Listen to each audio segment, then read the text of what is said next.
Mensagem Bíblica. Chegamos hoje ao nosso último estudo deste livro de Jó. Aqui na conclusão hoje, eu gostaria que você refletisse o seguinte: se hoje nós pudéssemos chegar no céu, e eu creio que um dia vou poder fazer isto lá no céu, perguntar a Jó, aquele tempo todo do sofrimento na sua vida, valeu alguma coisa? Teve alguma influência para o bem na sua vida?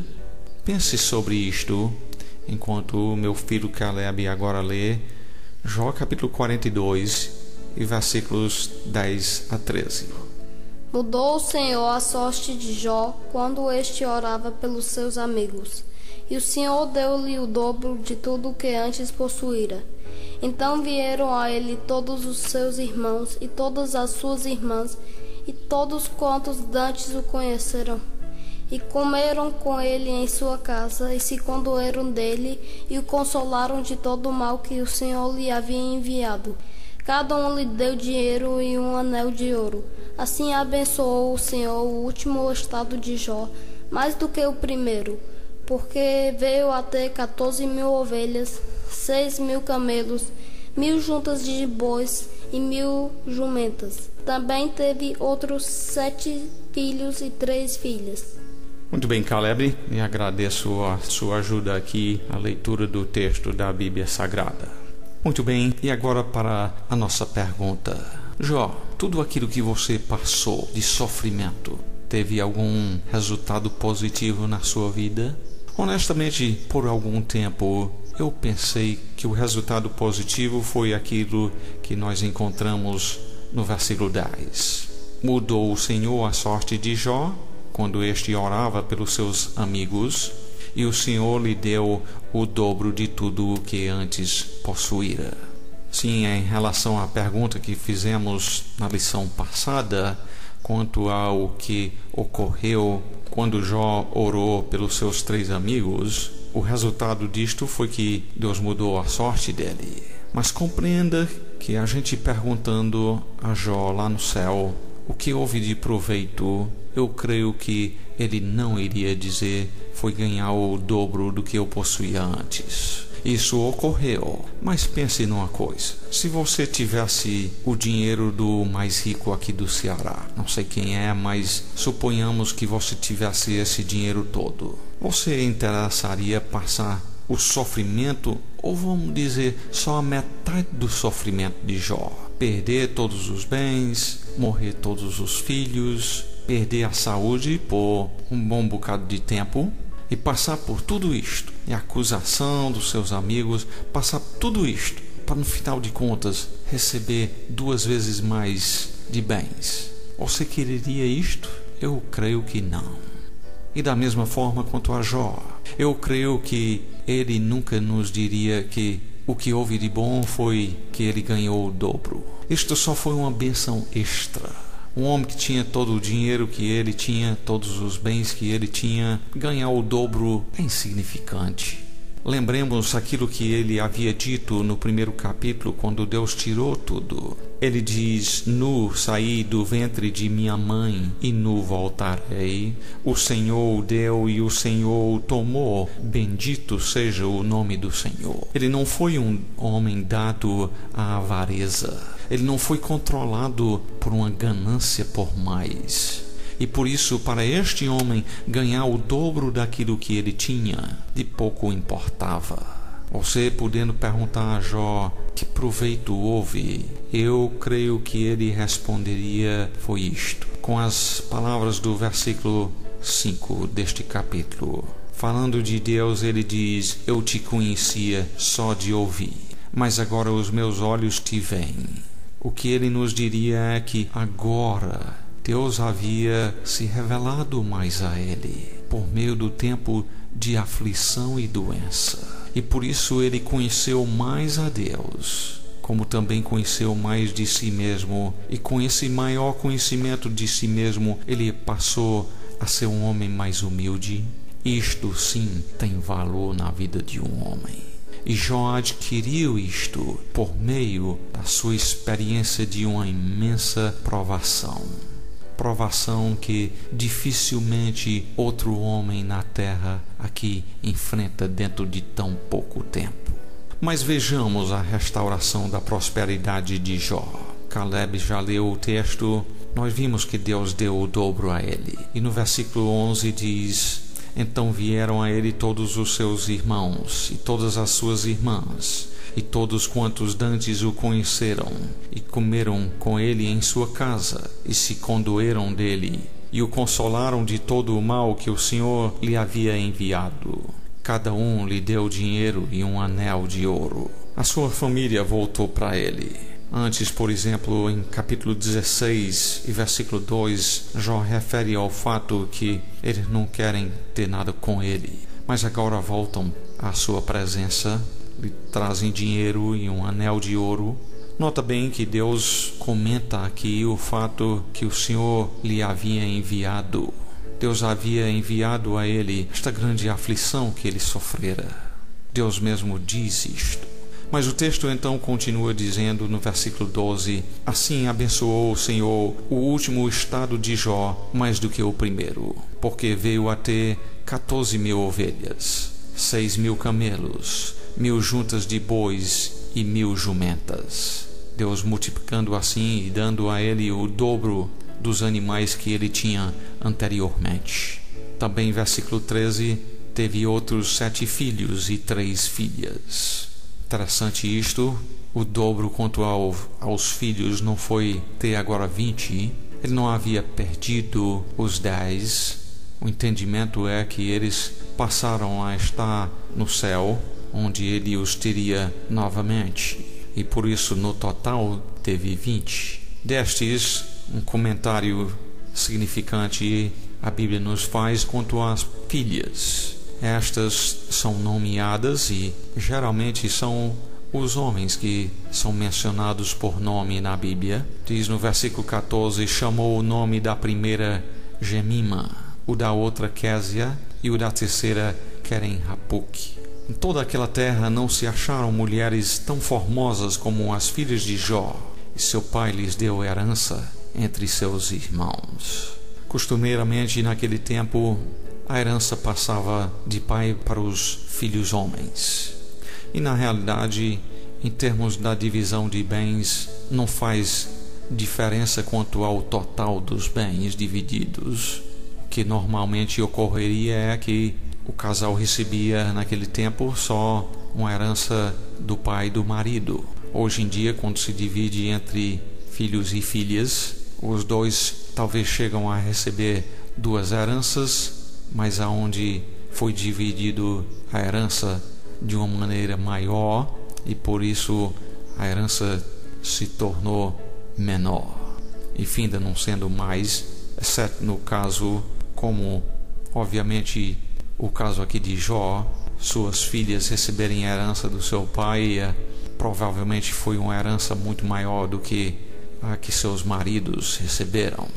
Acho interessante aqui o fato que Deus diz: em toda aquela terra não se acharam mulheres tão formosas como as filhas de Jó. Sabe de uma coisa? Nada faz uma mulher ser mais formosa, mais bonita, do que ela ser temente a Deus. O exterior vale tão pouco. Eu sei que em termos do mundo, muitas vezes a beleza exterior é muito valorizada, mas é tão passageira.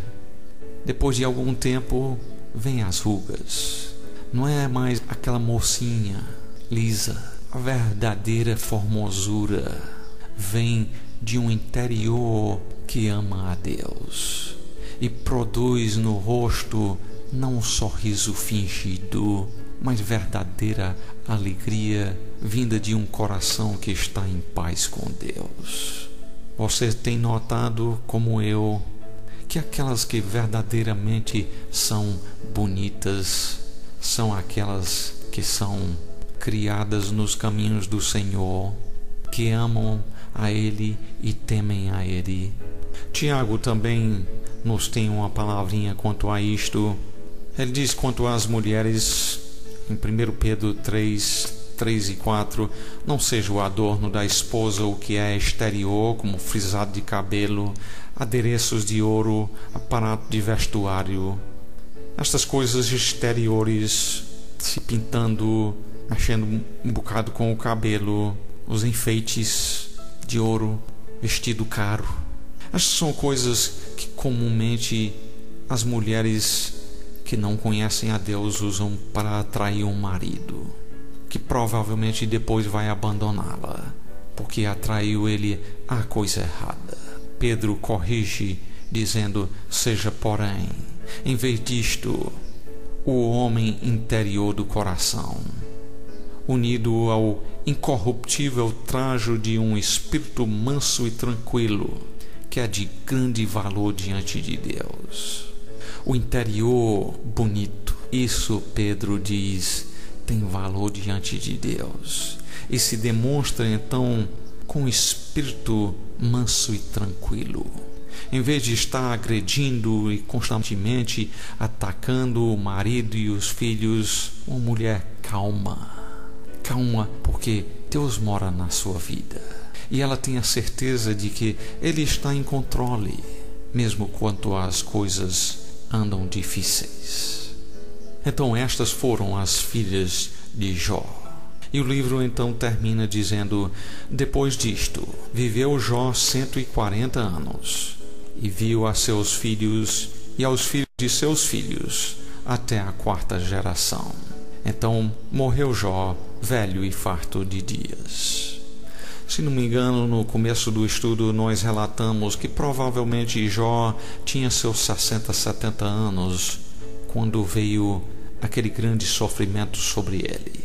Ele já tinha 10 filhos. Os 10 filhos, tudo indica que pelo menos quase todos já estavam casados e tinham suas próprias casas, quando veio aquela desgraça toda sobre a vida deste servo de Deus. Então ele deve ter tido seus 60, 70 anos. E depois de todo este sofrimento vir sobre ele, ele ainda viveu mais 140. Deve ter atingido então seus 200 anos de idade, talvez até um pouco mais do que isto.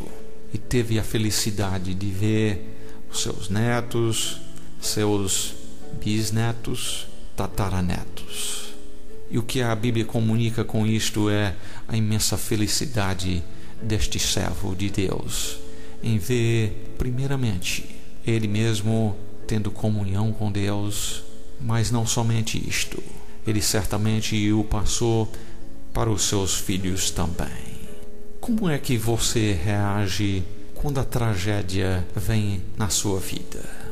Se você conhece a Deus, se você é um discípulo do Senhor Jesus Cristo, a verdade é que, confiando nele, neste tempo das profundas águas, você pode atravessar esse tempo difícil.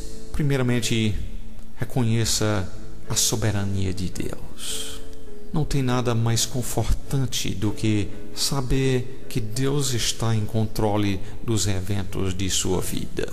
Se você pegou um câncer, não é porque Deus não poderia ter impedido isto. Tudo o que tem quanto à sua pessoa, quanto a o fato que você é homem, ou no caso de outras, quem lhe fez mulher, Deus fez isto.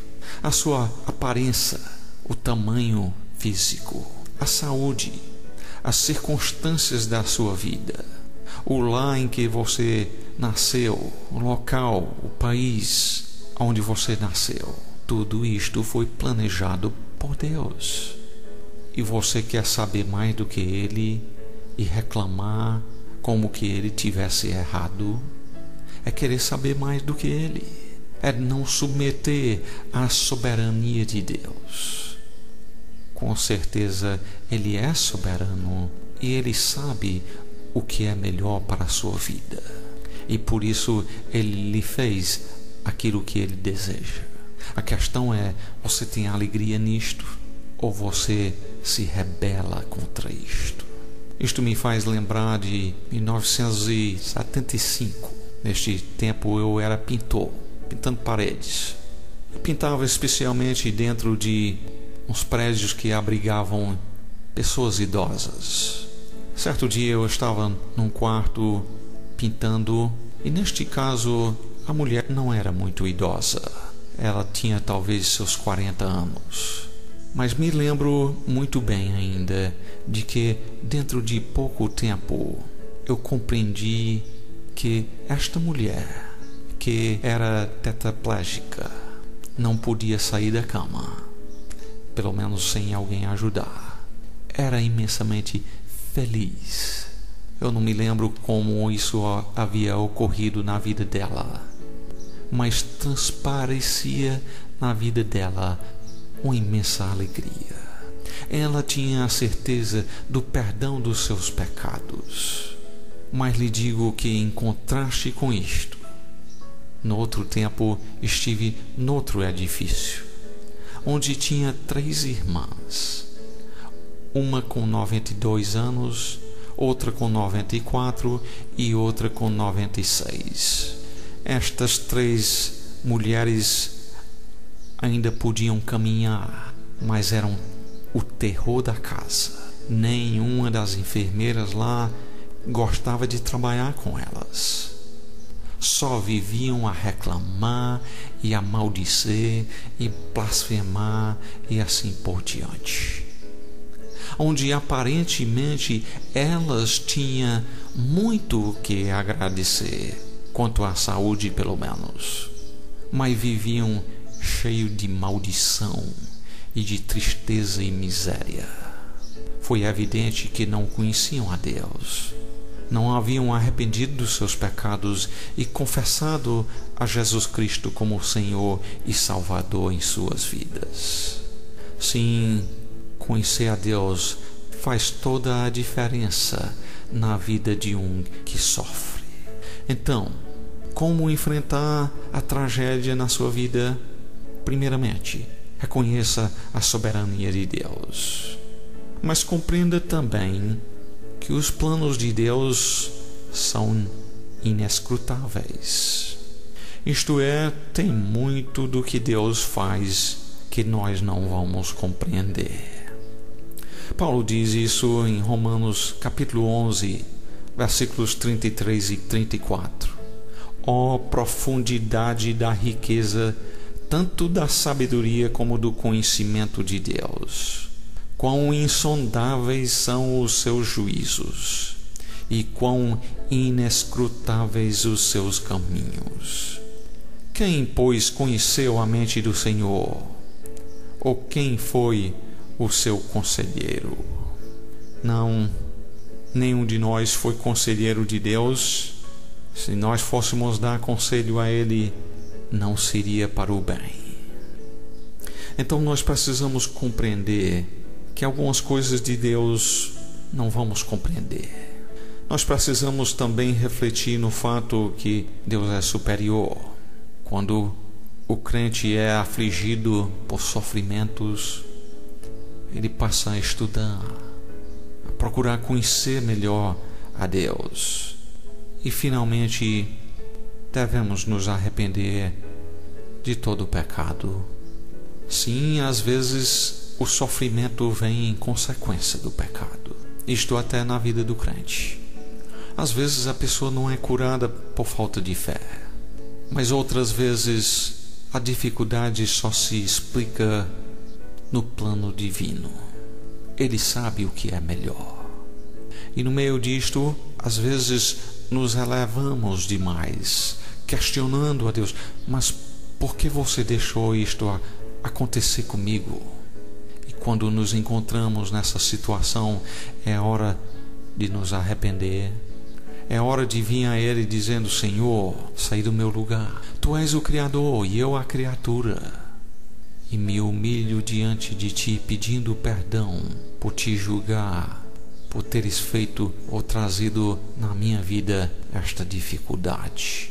Você que me escuta, eu espero que você tenha visto que ao transmitir isto por eu quero o seu bem, não tenho desejado em nada ser duro com você que sofre. é bem possível, é bem provável que eu não tenha sofrido aquilo que você sofreu. Confesso que acho que, quanto à minha vida, até os 56 anos de idade, que tenho sofrido relativamente muito pouco. Mas lhe digo que nas ocasiões de sofrimento, o livro de Jó tem me inspirado, tem me levado a conhecer mais a Deus, a conhecer mais a sua grandeza e a me sentir também menor. E francamente isto é importante para todo servo de Deus. Deus tem feito isto na sua vida? Se sim, louvado e engrandecido seja o seu nome.